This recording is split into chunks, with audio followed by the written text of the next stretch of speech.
I need to know everything, who and the what and the where, I need everything. Trust me, I hear what you're saying, but act like it's new what you're telling me. I'm curious, George, I hop in the Porsche, it's 5 and a horse, I'm ready for war, I'm coming for throats, to turn to a ghost, I need to know everything. Hello and welcome to the Counter Narrative Show. I am your host, Rasheem, and today our topic is defunding the police. We are joined with special guest, a very special guest, Caitlin Selman. She is an assistant professor of criminology at Framingham State University and a member of Defund WPD. Her research and community engagement focuses on youth justice, abolitionist organizing, with her most recent publications appearing in academic journals such as Contemporary Justice Review, 6 o'clock, Critical Criminology, and Youth Justice. Thank you so much for coming on the Counter Narrative Show. Yeah, thank you so much for having me. So I'd like to hear a little bit more about how did you come to this work? Like, how did you get started? I'm going to pause, actually, because it's Still not live? No. This thing is so tricky because it actually is telling me that it is. So I'm going to end. Nope, I don't want to end the meeting. I am to really think about if they're actually doing what they claim to be doing, or if they're just kind of tinkering at the edges of an existing structure and actually reinforcing that structure in kind of a covert, sneaky way. So I kind of started paying attention to that, particularly in schools and school punishment, and focusing on stuff, kind of around the school to prison pipeline. And then the disciplinary alternative school, which was a reform that emerged in response to some of the critique of the school to prison pipeline. And once you kind of start paying attention to that stuff, you get really bogged down with how horrifying everything is, and how, things that say that they're going to be great end up not being great and just end up being really problematic. And I was really looking for some hope and a way forward. And I had some really great mentors who basically shoved abolitionist literature in my face and were like, here, read this, write your dissertation conclusion on this. I was like, okay. And so I read that, and then, I was exposed to people like Miriam Kaba and Angela Davis and Cedric Robinson and so many others. And I think once you dive into that, you don't come back, which is great and is such a gift. So that's kind of how I got here. Awesome. You mentioned that you kind of started with that you were kind of a reformer, and it seemed like that wasn't quite enough. Can you talk to folks about the difference between police reform, police abolition, and defunding police? Yeah, so reform tends to be a little bit more palatable, I think. Reform is really a way for us to maintain the same structure. So in this context, it would be policing, right? So it's a way for us to keep the police, but just to edit it and alter it a little bit, maybe make it a little nicer, make it a little gentler, make it a little more equitable, whatever that looks like with policing, but still have the police. And so it's often a lot easier for people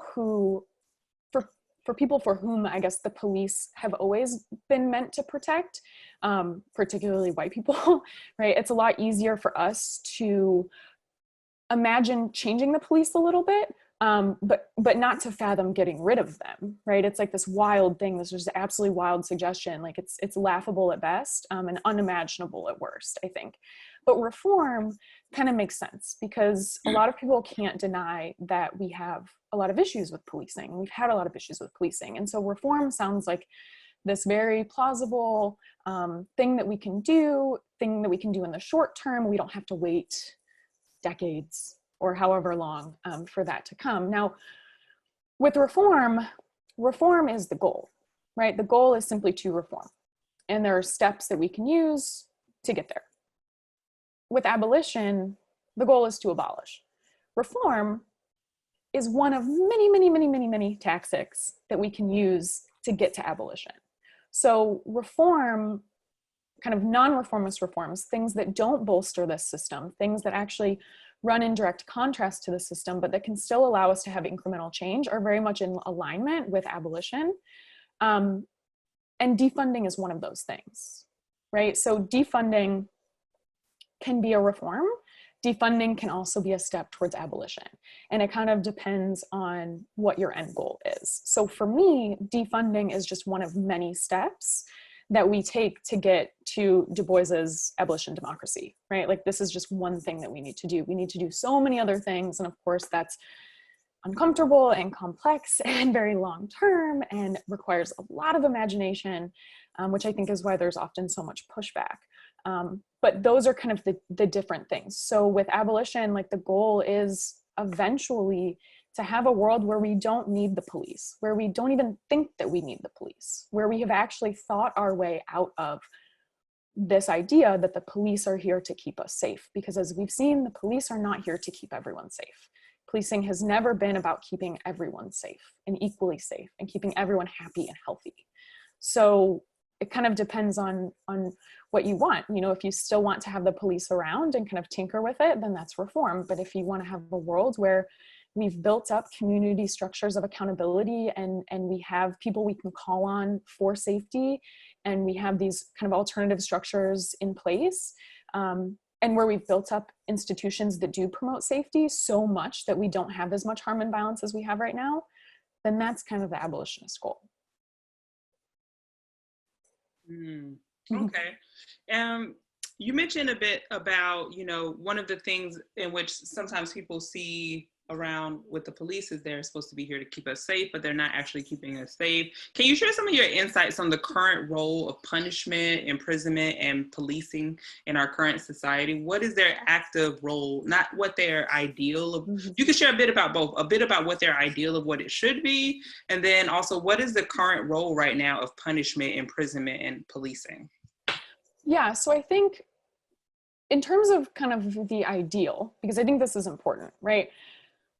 Police and prisons or various forms of imprisonment and punishment are ideally there to keep everyone safe, to kind of keep people in line, to deter people from behaving badly, whatever that means. And, you know, to make sure that, you know, we're kind of living up to this ideal of safety. That's what they're kind of supposed to be there for, right? It's like we have prisons because it's supposed to be, you know, if you don't want to end up in prison, then don't break the law, right? It's a role to deter you. We have the police so that if you see a police officer, you know, driving behind you, you're going to slam on your brakes so you're not speeding anymore if you were speeding at all, right? It's like it's this kind of control to keep you to follow the rules, because these rules or these laws are supposedly put in place because they reflect the interests of the common good, right? That they're supposed to keep everyone safe. Now, that doesn't really work in practice, right? That's in theory, but in practice, what we see is that various forms of punishment, whether that's just different forms of exclusion, different forms of isolation, whether that's punishment in schools, punishment, you know, kind of out in the world, whatever it is, right? Punishment and policing and imprisonment, at least what I've come to find, and I'm just drawing on a bunch of really brilliant people who know way more about this than I do. But really what their function is to maintain an unequal social order, right? We have an unequal social order. We have people on the bottom so that we can have people on the top. If you want to have people on the top, you have to have people on the bottom. And these institutions and these strategies actually work to reinforce that order, right? This is an order that was built and continues to be built on the backs of marginalized people.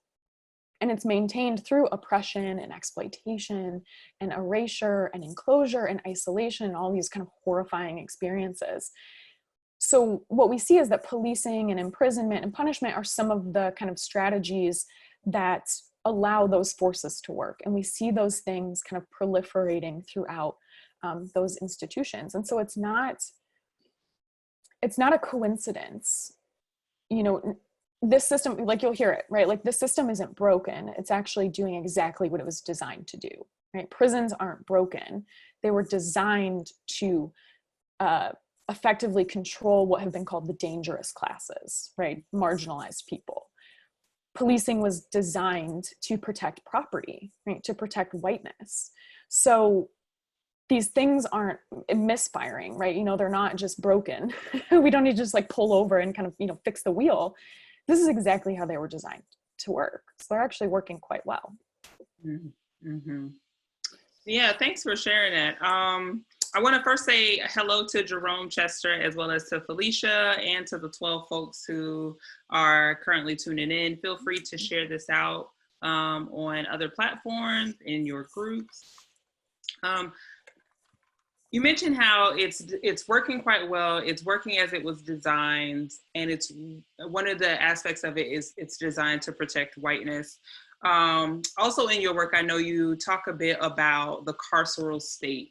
Can you share a little bit with our listeners, what exactly is the carceral state and how does that play out? Yeah, so I'll give kind of the long definition, only because I was really proud of it and I worked really hard on it in my dissertation. So I'll give the long definition and then I'll kind of break it down. Okay.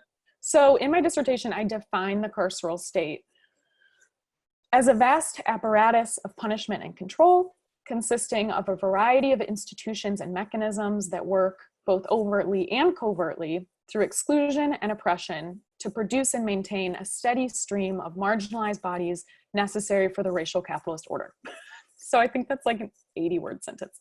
But essentially it's so much. The carceral state is so much. I mean, it's anything and everything you can think of that requires and uses exclusion and oppression and violence and harm to maintain that unequal order, right? To ensure that there are people at the bottom. And those people are most often, Black, brown, indigenous, poor, working class, queer, disabled people, right? This is our marginalized populations. And so I think the thing that's important to know about the carceral state is that oftentimes when we think about carceral, the word that gets linked to that is incarceration, right? Or imprisonment. And prisons and jails are those overt forms of kind of carcerality that we tend to think about. But the carceral state also works very overtly and very sneakily. It works through things that claim to be reforms. It works through things like the disciplinary alternative school. It works through things like drug courts that were supposed to be alternatives, right? It works through things like electronic monitoring that have been touted as, kind of the solution to mass incarceration. Like, well, let's not put people in prison. Let's just slap an ankle monitor on them. And isn't this great? They're free out in the community and they can go live in their homes and work and they can do all of this. And, we're not the incarceration capital of the world anymore because we have all these people on ankle monitors, right? As if this is something great. So that's what I think is so important is that, the carceral state, it's not just prisons and jails, it's so much more. And that's why we have to be very careful about reforms and about things that claim to be these benevolent advances on these really harmful things that we've done. Because when we look really closely at them, we see that things like electronic monitoring, things like disciplinary alternative schools are incredibly exclusionary, incredibly punitive, incredibly isolating, right? But they kind of get protected from that because they seem like something better. Mm-hmm. Like just basically putting a different spin on the same thing. Like it's not necessarily they're in prison, but you still have this level of like punishment and confinement. Mm-hmm. Exactly. Yeah. Speaking of like things around punishment, and then you also mentioned school. Can you tell us a little bit about your work around punishment as pedagogy? I feel like even when just reading that, it resonated with me, and it's like, oh my gosh, we totally have a mentality of punishment as pedagogy. Parents do, school systems do. Overall, like there is this punishment as pedagogy. Can you talk a little bit more about that and your work around it? Yeah, so I kind of came up with that idea as I was working on my dissertation, and so my dissertation really focused on one example of what I'll refer to as a reformist reform, right? So a reform that very much did just kind of like tinker at the edges of the system. So that was the disciplinary alternative school. So for anyone familiar with like school to prison pipeline stuff, or just even anyone who maybe had a kid who has been suspended or expelled, I mean, this impacts at different levels. But in the 1990s, we really saw suspensions and expulsions skyrocket thanks to like zero tolerance policies and this myth of the juvenile super predator and all of these kind of ideological mechanisms that were taking place. There were a lot of issues with students being suspended or expelled, right? Like teachers and parents and administrators and even policymakers were really concerned that kids were being pushed out of school, like they were losing educational time.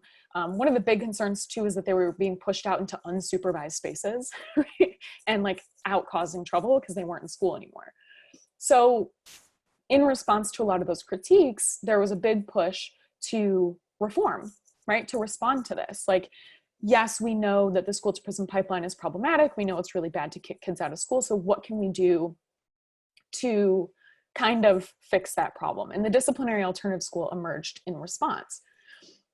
The thing about the disciplinary alternative school is it was a reform. It wasn't a transformation. These schools, they vary by state. It's hard to get really solid data about them, but they tend to operate like mini prisons. These are schools where kids who maybe previously would have been suspended or expelled, they're not pushed out of school, they're pushed out of their school and they're put in another space with all of the other kids who were also kicked out of school. And these schools are often really underfunded, really understaffed. I mean, a lot of the problems that we see public schools today facing are compounded and exacerbated in these schools. They're also very kind of criminalizing spaces. So in some schools, kids have to walk with their hands behind their backs, or they have to put their hand on the wall when they walk down the hallway. Tons of surveillance cameras, drug sniffing dogs. Some of the juvenile probation officers have their offices there, right? So they're just like right there by the population that they're most likely going to be interacting with. So these are not great spaces. And what we saw with this, of course, is this reformist approach. Instead of dealing with the simple fact that when kids are misbehaving, whatever that means, we should not be responding to them with punishment. We should be trying to figure out why they're misbehaving, what's going on. Maybe they're talking back. Maybe they fell asleep in class. Well, why did they fall asleep in class? Maybe there's some stuff going on at home that they need support with, right? All of these questions that we could ask if we were able to, if we had the resources to, were not getting asked. Instead, these behaviors that were probably the result of larger structural conditions are being punished. Over and over and over again, kids are being punished for these things that are often out of their control. So we were doing that with suspensions and expulsions. And then we continued to do that with the disciplinary alternative school, again, by kind of removing them. But the alternative school was, again, posed as this benevolent reform because, hey, we're not kicking them out of school anymore. They still get to go to school and they're still getting an education. It's a subpar education and the teachers are severely overworked and, you know, it's a mess, but we're doing so much better. So this focus on punishment, instead of caring for kids, instead of actually empowering them and teaching them and helping them to become like creative, critical people, we just punish them, and we continue to do that. So we haven't really seen that change. And it's like, it reminds me of what you say in your work about the ways in which alternative schools prepare youth for a life of imprisonment. Mm-hmm. With this whole walking through the halls behind your hand, it's like you're socializing them into being and believing that they themselves are criminals. Yep. I want to say, Felicia McConnell said, thanks, Caitlin. Great explanation of the system of policing, prisons, and punishment. ASC Division of Critical Criminology and Social Justice says, talk to us about the role of privatization in the carceral state. And Felicia says, again, doing what they were designed to do. I want to take a moment before you get into that. Again, thanks to our listeners. Please feel free to definitely share this out. As we were talking about defunding the police, one of the things that I think it should be very clear is that defunding the police is at this end of the rainbow, of the journey, of the spectrum, but there are things that that lead up to a better understanding of that. Just understanding the terms, understanding society, understanding the structures at play, and then how we get to defunding the police. So I want us to definitely take a deeper dive. We're going to get into the meat and heart of defunding the police, but it's very important to understand the conditions around this carceral state that we're currently in. So Caitlin, if you can go ahead and answer the question, talk to us about the role of privatization in the carceral state. Yeah, so I think, particularly if we talk about like private prisons. So private prisons have become a major point of critique because, you know, our kind of state and federal prisons are already nightmares. They're not good places. Private prisons operate in kind of a shadow system. There aren't a ton of regulations that private prisons have to follow. Not that our state and federal prisons really have to follow those either, but there's at least kind of a suggestion that they do. Private prisons are also even more overtly linked to like a financial imperative, right? There's literally a financial imperative to fill private prisons. These prisons are often linked with businesses and corporations. People who sit on boards for banks also sit on boards for these prisons. And so there's often a lot of interconnection between prison and industry, right? Like the prison industrial complex. So those things exist in our regular prison and jail systems. But again, they're kind of amplified with private prisons. So private prisons play a very significant role in reproducing the carceral state. And I think what's interesting is that we've really seen people kind of picking up on private prisons as kind of one point of critique. It's actually become pretty, a pretty good talking point that we need to abolish private prisons. And then that's one step towards perhaps abolishing prisons later on down the line. But, you know, this is the thing about reforms. You got to keep pushing. We can't just say, yes, we understand that private prisons are horrible places. Let's get rid of private prisons. We have to say, yes, private prisons are horrible places. We need to get rid of them. But also state and federal prisons are horrible places and we need to deal with that as well. Right? So we can't just stop at that point. And I think that's often what happens is when we get caught up on one point, we stop pushing. A lot of times because people are burnt out. You know, it also requires a lot of imagination and a lot of thinking. And in a precarious social and economic climate, like who really has the time to do that work? It's hard work, but I think it is really important to think about. So private prisons, yes, super problematic. Also regular prisons, super problematic. Yeah. Aubrey Burgess says, your definition of the carceral state and how you speak to punishment as pedagogy is right on point. Another person says, do you have any concerns that if we defund police, we'll open the door to privatize police? Before you answer that question, though, I want us to just go ahead and start getting into the whole defunding the police aspect. Mm-hmm. And I want to start with the conversation around what can you tell us in your work that you have learned around the origin of police and punishment? Yeah, so, you know, policing doesn't have the best origin. And I think it's really, really important that we understand the roots of policing. This is a very complex history and I will not do it justice, but I will try. There are lots of people out there who have done great work around this, but some of the things that really stand out to me when I think about the history of policing deal with the role that policing as an institution has played in, as I said earlier, protecting property, right? So if we think about the kind of informal forms that policing has taken and then the formalized forms that policing has taken, it's always oriented around protecting property in some form, right? So we had night watches that were kind of these informal groups of volunteers who were supposed to kind of patrol around town and kind of make sure everyone was in line. They were not very reliable. It was kind of, they were just local volunteers who were doing this. It was kind of a mess.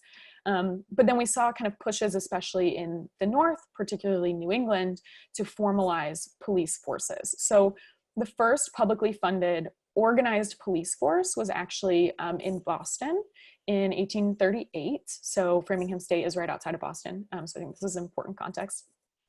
But they were basically tasked with protecting merchandise that was coming into the ports, right? There was so much merchandise coming in, and the merchants around were really worried that their property was going to get stolen or damaged. And so they wanted kind of a group of people tasked with protecting that property. What certain scholars of policing have argued is that those merchants didn't want to pay for that force on their own, because who wants to do that? So they did a lot of ideological work to convince people that this force wouldn't just protect the property, but would also protect people, right? Like, this is actually for your common good. We need to have this organized force that can keep everyone safe, plus my merchandise, right? So, but really they were tasked with protecting property. Now, when we think even kind of more overtly about the really problematic history of policing, we of course get to the slave patrols, right? So policing is distinctly related to the slave patrols. I mean, in a lot of states, the slave patrols literally became the police force. So again, these slave patrols were tasked with protecting property, right? Now, at that time, property, they were people, right? But not seen as people, as property, as a way to protect whiteness, right? To protect the white people and their property. So we can't deny that policing doesn't have the best history. And, you know, you got to look at the roots. You got to look at the roots of an institution, because if you don't contend with that, there is no way forward. And there's been so much denial, I think, around the very racist and classist roots of policing, that it really does inhibit any type of productive conversation around a way forward. Because, you know, it's not that, you know, if it's not a few bad apples, like, the roots of the tree are actually rotten, and they have been. So I think understanding that history is really, really important. And that's what a lot of people who are talking about defunding or talking about abolishing are calling on, because they're looking at history, right? History teaches us a lot. Thank you for that. If you're just tuning in, you are watching the Counter Narrative Show. Our topic today is defunding the police. We're talking, do you typically go by like Professor Caitlin, Selman, or Dr. I just go by Caitlin. Caitlin. We're talking today with Caitlin around defunding the police. So with that history, with the knowledge of that history that focuses on protecting whiteness, protecting property, kind of a caveat sort of slipping in, maybe protecting people, but primarily my property. Then also its connection with slave patrols. In terms of policing today, what is the definition? Can you frame for us over policing, and can you frame for us also under policing? Yeah, so I think, you know, if we think about over policing, we're thinking about kind of a pattern of kind of police presence, police interaction, police engagement. So if we think about what happens in schools, right, where kids are sometimes suspended, sometimes expelled, sometimes referred to disciplinary alternative schools, sometimes arrested in schools for very minor misbehavior, like willful defiance, or, you know, so there were a couple years ago, I mean, there were so many instances of like a kid chewed a Pop-Tart into the shape of a gun and got arrested. I think like a girl wrote "I love my friends" on her desk in erasable marker and was handcuffed and thrown over a cop car and taken down to the station. I think she was like 13, totally might be wrong on that, but like she was a child.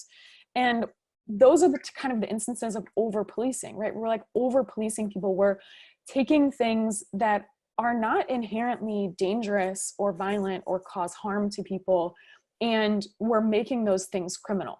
And this doesn't just happen to everyone. Like, this is, everyone doesn't experience this over policing equally. Particular communities experience over policing far more than others, right? So there's kind of a double layer. It's like their actions are certain actions are over policed, and then certain communities are over policed for those actions. So we see things like just literal police presence in low income communities and in communities of color, where there tend to be far more police officers that are kind of stationed in those communities, right? Like, that's kind of the most literal form of over policing that we have, like actual police presence. And what that tends to do is increase the likelihood that someone either gets caught doing something that is illegal or is simply interpreted as doing something illegal. And this is what we see so often. I mean, yeah, if you have a police officer follow me for 200 miles on the expressway, I'm probably going to get pulled over for speeding because I'm probably going to speed at some point, right? Right. Now, the hope is just that, like, while I'm speeding, there isn't a police officer there. So we have that over policing, right? And then we have this under policing that I think can take on a couple of different meanings. Kind of the opposite, where there are certain communities that are under policed, right? Like they have less of a police presence. But then there are also generally the communities that are over policed that also don't get to benefit from any of the potentially positive things that police could provide. So communities that are over policed are also often under policed because when they call 911 or when there is real harm that occurs in their community, they then can't rely on the police to help them because the police either aren't going to be there, or there's also the risk that, you know, if I call the police, like I'm actually going to be the one that gets shot. So it has multiple meanings depending on the context. And that's what I think is so hard to understand about the issues around policing. There are so many. There are just so many, and they're so tangled. Yeah. Especially that piece that's so complicated to have police in a space where it sounds like they are over policing like these non-violent minor offenses, but under policing things that are like actually doing people bodily physical harm. Mm-hmm. Yeah, absolutely. That's interesting, to say the least, to put it mildly. Ty Coleman says, it's not a few, I think he's quoting you, it's not a few bad apples, the roots of the tree are rotten. Aubrey Burgess says, and we never hear of the roots of the tree. Putting that info out front is imperative to an understanding of the Defund the Police movement. Thank you for shedding light on this. Felicia says, right, the officer friendly no longer exists. Asia says that part. Not sure what that part was, but I'm sure it was when you were saying something interesting and amazing. Ty also says, or the police simply don't believe that you're a victim because of who you are, is the thing that definitely comes up. And then it's like you said before, Caitlin, like, am I going to call the police? And you know, knowing that I actually might be the person who actually end up in jail or what have you, or even shot or lose my life. Mm-hmm. We talked a bit about the role of the police, and you shared with us earlier about the differences between defunding, abolishing, and reforming. I really want to get deeper into defunding the police, and I want to get into what are some of the connections that folks are making with ways forward of realizing that. And what exactly, a little bit more, does it mean to defund the police? Because I think some people hear it and it's just like, no, police take all of their money. I think abolition is probably more along those lines. But I think defunding sounds to me a bit more like reallocation to other services. Can you talk, just go a little bit deeper about what it means to defund and kind of like tap into to folks' imagination of what that could potentially look like? Yeah, so there has been a lot of debate over, you know, what does defunding actually mean? You know, some have argued that it just simply means like shrinking the police budgets a little bit, right? Like taking some of their money away and reallocating it, as you mentioned. Others argue that, you know, it might mean kind of scaling back the responsibilities of the police. So there have been a lot of calls to ensure, you know, that police police no longer respond to certain types of calls.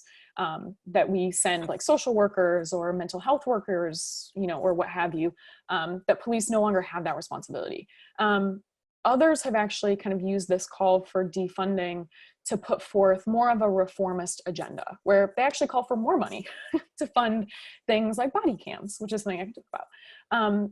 So for me, right, for me personally, defunding the police is exactly what it sounds like.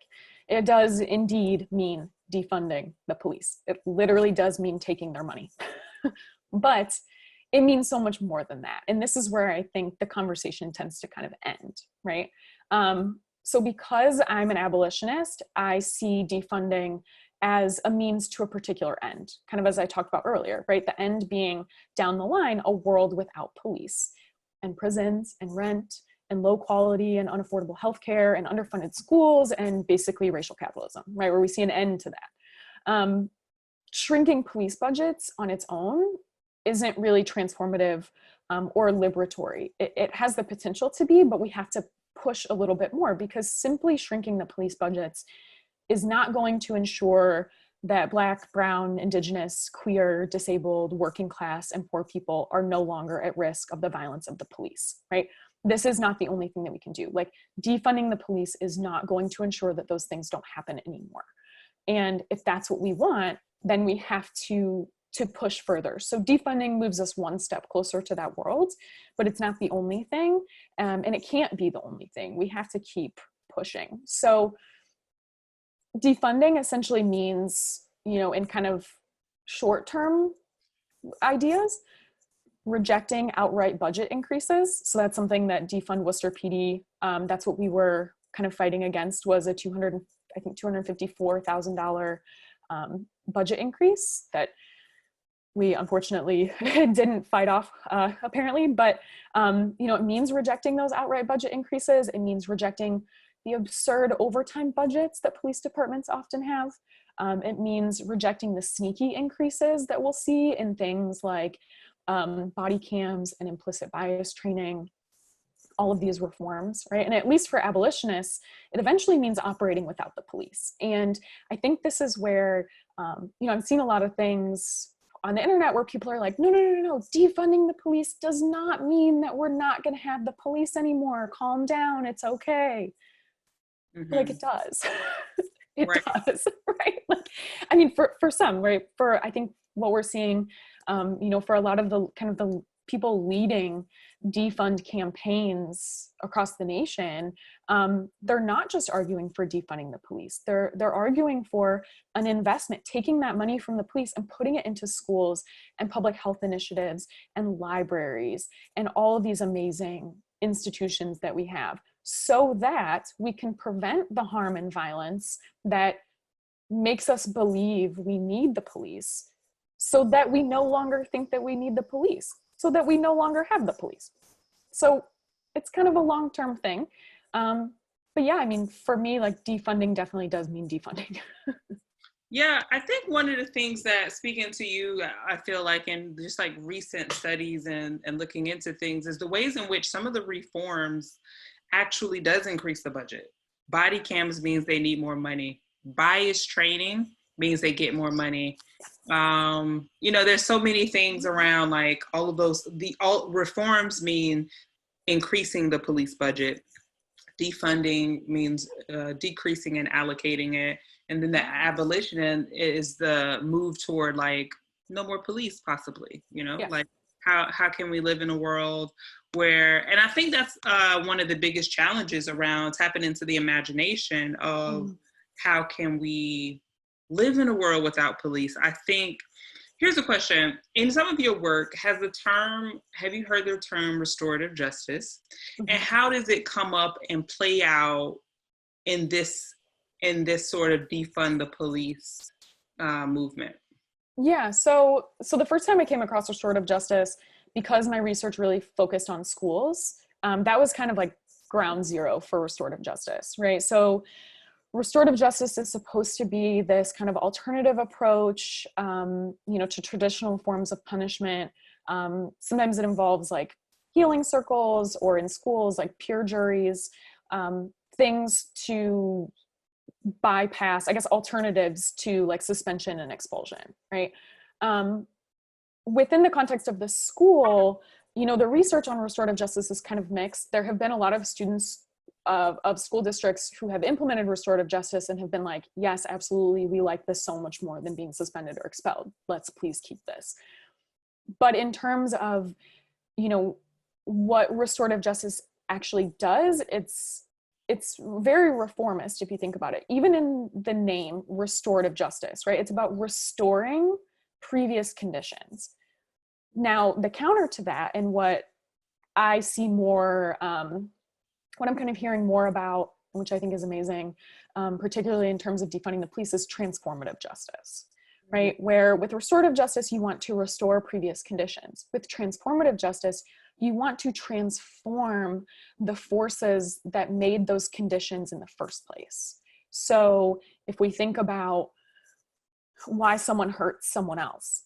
We're not just trying to allow those two people to kind of exist in the same space again. That would be kind of restoring it, right?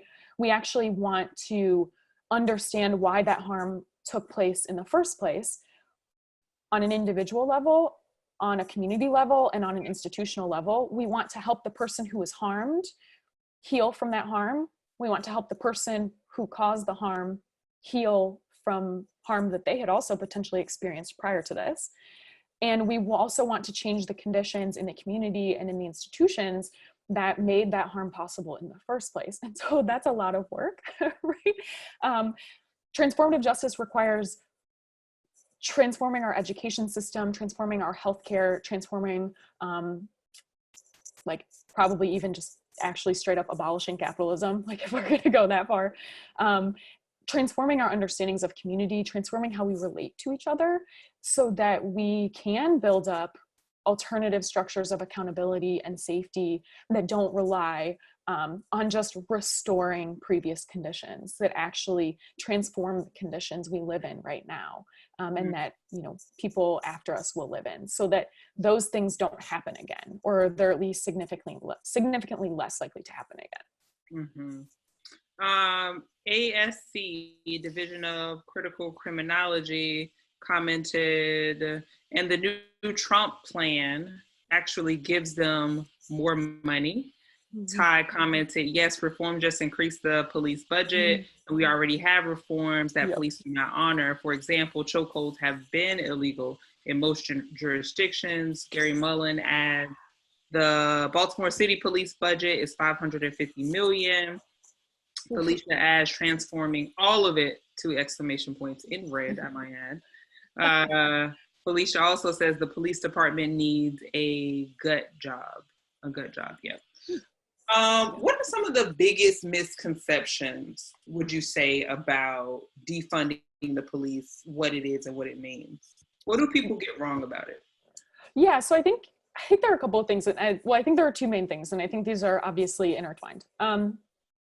So I think the first thing is that it's only about defunding the police, that it's simply about taking the police department's money, because it also deals with reinvesting that money in the community, right? Reallocating those resources to institutions and initiatives that do promote community cohesion and safety and health, right? So it's not just about taking the money, it's also about putting it into things that have been proven to decrease the likelihood of harm and violence occurring in the first place, right? So it's about preventing harm and violence, whereas policing has historically, and of course today, also been primarily about reacting. It's been a very reactionary institution. And so if our goal is actually to stop people from being harmed, then we need to prevent it in the first place. And so part of defunding is like taking that money and putting it into things that will actually keep that from happening in the first place. So I think that also links with another major misconception, and this, I love this one, is that people fighting for defunding want a world without accountability, that we're totally okay, right? We're like totally fine with people not being safe, with people punching each other and killing each other, and, you know, that we just want like harm and violence to dominate, right? Which it already does. But that's not true at all, right?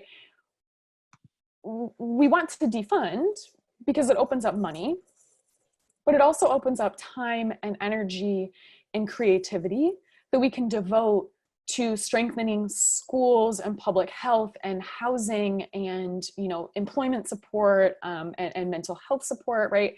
Everything that makes for strong communities that can actually prevent harm and violence from occurring. So no, we don't want people just to be able to run around willy-nilly like the Purge and, you know, yes, this is going to be fantastic. No, we do not want that. You know, that's not what we want. We legitimately want people to be happy and healthy and safe, but we recognize that policing does not allow that to occur. Policing is not the way to go with that. We need to build up these other forms of community accountability, things that actually heal harm and actually prevent harm, right? And that actually transform conditions in which harm occurs. And again, like, I mean, this is nothing that I'm coming up with. I'm following amazing people. One of those being Miriam Kaba, and she often gets the question, like, without the police, how would we keep people safe, right?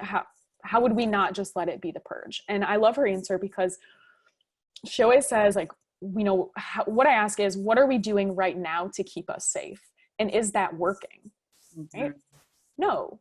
We rely on policing and prisons ideologically and imaginatively to keep us safe, knowing full well that it does not keep everyone safe. Right? It's a very privileged position to think that, like, policing keeps everyone safe, because that likely means that you've never been under threat by the police, right? So we have to build up these other systems of accountability. And, like, the nice thing is, people are already doing this. People have been doing this for decades. This is not anything new. It just doesn't get a lot of play in the mainstream media. I mean, mutual aid networks are blowing up right now. Like, people are cooking for each other. They're taking care of each other's kids. They're putting out fires. They're providing medical support in the streets. Like, they're housing people. They're doing all of these things. They are keeping each other safe without the police. So these things aren't impossible. We just have to imagine that they are possible. And we have to recognize that they are possible. And I think that that's a huge thing that gets lost when people say, oh, you want to defund the police? Oh, okay. You just want, like, pure chaos. Anarchy. Yeah. Yeah. Yeah. I think that's such a important point when we talk about one of the first steps towards being able to do something like defunding, or whether we abolish police, is shifting the paradigm in our minds, changing this idea that without police, that everyone would go crazy and be like the purge, and also just realizing the areas wherein people are over police, where we're calling in police and police don't need to be there, or decriminalizing some things like minor drug use, sex work, just so many areas where we could just, like, really decriminalize some of these spaces, and bring in some other forces, I think, is a big thing. Asia Maxton says, things that heal harm. This needs to be the focus for the next generation, at least. And I totally agree. She also asked the question, which I think is a really good one to have towards the end. And it's a two-part question. She says, what can the average citizen who is concerned about these issues do? That's the first one. And the second one is, what is a logical next step after the protests and calling attention to the need for reforming or defunding? How do we keep the momentum? So what can an average citizen do who's concerned? And what is the logical next step to after we're done protesting? What is next? Yeah, so I think the average citizen who's concerned, I mean, I think there are a ton of things that can be done. Even simple things, just like, I don't know, taking some time to, like, think about what a world where everyone is safe might look like, and, like, just imagine it, right? I mean, this is so, like, I have my students do this. This is such an imaginative project, because we have been so many of us have been socialized into believing that police and prisons keep us safe, and we have to imagine our ways out of that. And so I think the first step is, like, sitting with what that world could look like and comparing that to what our world looks like right now, and then planning from there. So once you've kind of come up with this, you can look into, like, supporting local bail funds. I mean, that's a huge thing. Bail funds need so much support right now because people are out protesting, right? And they're getting arrested, and they need support. So if you have the financial capital, donate to local bail funds. Or if you don't have the financial capital, look and contact them and see if there's anything else that they might need. Like, they might need white bodies to come and put themselves in front of people in these protests. They might need people to come take care of kids while they're protesting, right? They might need these different forms of mutual aid. And if you can give in that way, I think it's fantastic. Reading, listening to podcasts is super, I mean, all of this stuff is getting so much attention right now. There's so many different articles and podcasts and YouTube or Facebook live videos going on right now where you can learn all of this, and kind of getting some education on that, I think is also really key. And also seeing if there are any defund campaigns that are taking place in your neighborhood.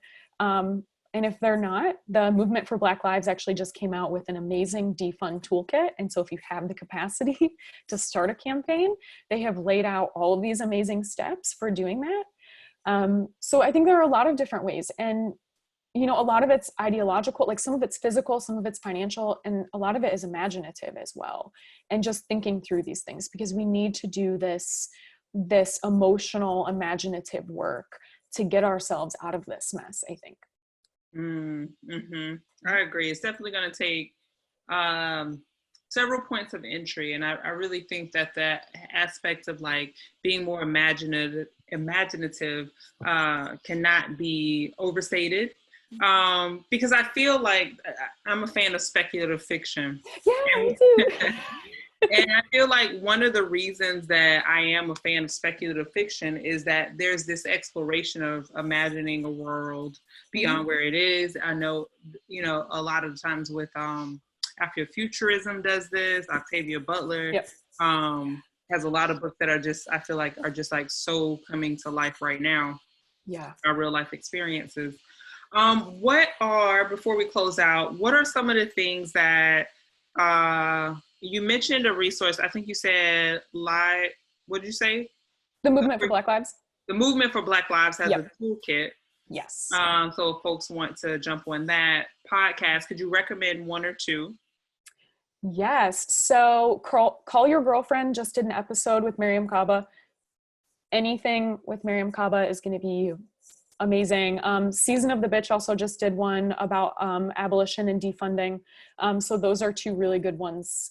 They're kind of like introducing you to these ideas, which I think is really important. Okay, those are awesome and very helpful. And what is the organization that you're connected with, that you're a member of, Defund DPW? WPD. Initiative? Oh, say it again. Defund WPD. WPD. Thank you. Yep. What are some of the initiatives that you guys are working on? Yeah, so we had to mobilize very quickly because the city budget was getting voted on very quickly, and so we all just kind of came together and mobilized around that. And so now, unfortunately, because they passed the budget, we have a lot of time to do some more long-term strategizing. And right now we're working on connecting with BIPOC organizers in Worcester and kind of finding ways to center and support their work. And we're also developing our long-term vision, because we're dealing with a lot of the same questions that everyone else is, right? Like, what do we want in the long term and how do we get there? Because this is a long-term struggle.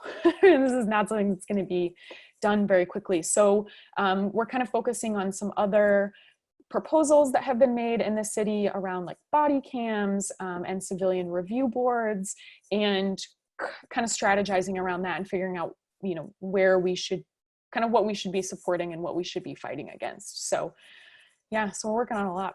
That is a lot of work. Felicia says, great question, good point, childcare for protesters. Felicia also quoted you, emotional, imaginative work. That is so true. Asia says, yay, speculative fiction, exactly. For you write on a lot around criminalization. You're a professor at an institution that deals a lot with criminality and specifically youth. Where can people read up on some of your work, find you? Could you share that? What's the best way to reach you around this stuff? Yeah, so I mean, I'm very reachable, like on Facebook. It's just my name, so you can find me on Facebook. My academic work is located in like you can mostly find links to it in academia.edu. So if you visit academia.edu and you search my name, and I can actually put the link in the comments because I have all of that. And yeah, so you can, let's see, I'm going to put these here. So you can see the links to my articles. And yeah, I love to talk to people about this stuff. It's, again, as I was telling you earlier, like this is one of the few times where I felt like, you know, this education that I got is actually contributing to something, you know, outside of the classroom, which is very powerful work anyway, but I love to talk about this stuff. So if anyone has questions, they can reach out to me on Facebook or on Instagram. My, I guess, handle is KJ_Sel, SEL. Yeah, and I'm open to talking to anyone. Awesome. So Caitlin has put her some of her articles, or access to an article in the chat. So feel free to look into that. I saw that you had like a few others. So once you look into that, you'll probably see a lot more on Google Scholar. Ty says more reasons why art will save us. I 1000% agree. Yes.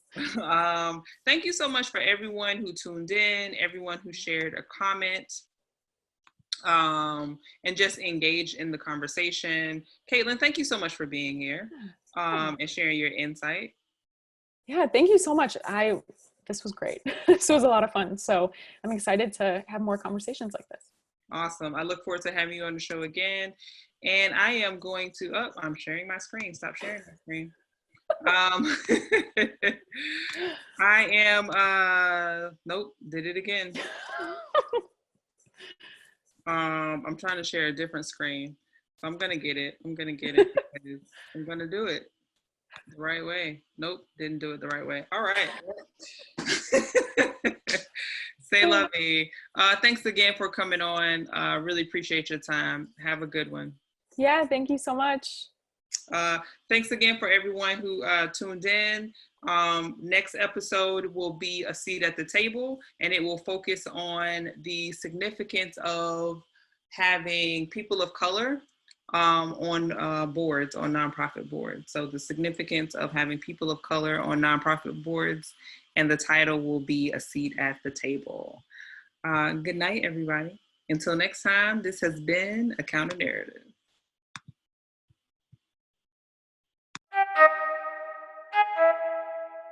I need to know everything, who and the what and the where, I need everything. Trust me, I hear what you're saying, but act like it's new what you're telling me. I'm curious, George, I hop in the Porsche, it's 5 and a horse, I'm ready for war, I'm coming for throats, to turn to a ghost, I need to know everything.